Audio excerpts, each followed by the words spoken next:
Polyphagia is a symptom that curses the bearer with an excessive appetite. Although there's no modern cases, you may have heard the story of Terrare. He suffered from this. He's not the only one though. In fact, somebody else serving in the exact same war as Terrare suffered from the exact same scenario. So let's shine some light on him for a second.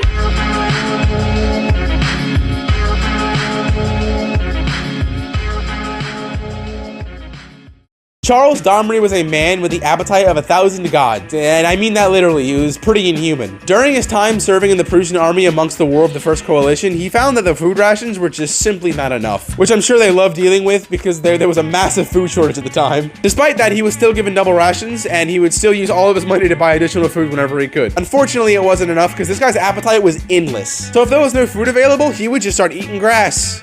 Like 4 to 5 pounds of grass a day. You know, just a casual midday snack. It gets a little bit darker from here though. While stationed in Paris, he was recorded to have eaten 174 cats in a year. According to an MP card who served alongside Domri, he said, quote, "He had several severe conflicts of interest in the act of destroying them by feeling the effects of their torment on his face and hands. Sometimes he killed them before eating, but when very hungry, he did not wait to perform this humane office." You might think with these strange eating habits, he may have been a pretty unhealthy guy, but no, he was actually generally pretty healthy. Doctors described him as being of normal build, and he was 6'3", which was colossal for the time.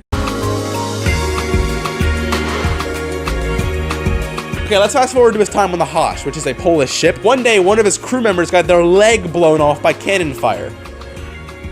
Need I say more? His crewmates literally had to wrestle the leg out of his arms. Imagine being so hungry that you try to eat somebody's raw leg. Unfortunately, the Hosh was captured in 1799 by British forces, and Domri would be imprisoned in Liverpool, where he would continue to blow people away with his appetite. He was given 10 times the normal prisoner servings, and he still ate the prison cat and all the candles. The prison commander saw this and decided to give Domri to Dr. J. Johnson and Dr. Coutrain to perform experiments on him. No way his name was Coutrain. At 4 a.m., Domri was waking up and fed 4 pounds of raw cow udder, which he just fucking devoured. At 9:30 a.m., he was fed 5 pounds of raw beef, 12 candles, and a bottle of porter, which is just beer. He was fed this again at 1 p.m., but with 3 bottles of porter. During the time of this experiment, not a single thing came out of his body, and he remained perfectly healthy. In fact, whenever he returned to his quarters at 6:15, he was in, quote, particularly good cheer as he danced, smoked his pipe, and drank even more porter. As mentioned before, polyphagia doesn't really happen anymore, but according to Domri, all 8 of his brothers had the same thing, although their stories go unrecorded. Who knows how many other cases of polyphagia happened that we just don't know about. All right, that's all I got for you today. If you enjoyed the video, please subscribe. And as always, be safe.